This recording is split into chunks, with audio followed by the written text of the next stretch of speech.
এটা হচ্ছে ঠাকুরপুকুর 2 নম্বর বাচ্চাপাড়া ভেরি, যেখানে পার্স দেওয়া হবে। তো ফার্স্ট টোপেই দেখো কাতলা মনে হচ্ছে, দেখে মনে হচ্ছে। এই দেখো মুখে হাসি পুকুরের মালিকের, আর এই হাতে ছিপ। এই দ্বিতীয় টোপ হচ্ছে, এই দ্বিতীয় টোপ। তো এটা আমি মনে হচ্ছে কাতলা, তো দেখা যাক। তোমরা ভিডিওটা দেখো, তোমরা অনেকে ভিডিওটা দেখে বুঝতে পারবে।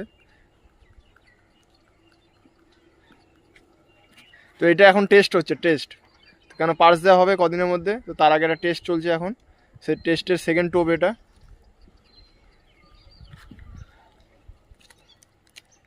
ভাই কেমন টান? টান ভালো আছে? টান ভালো আছে, ভালো টান আছে।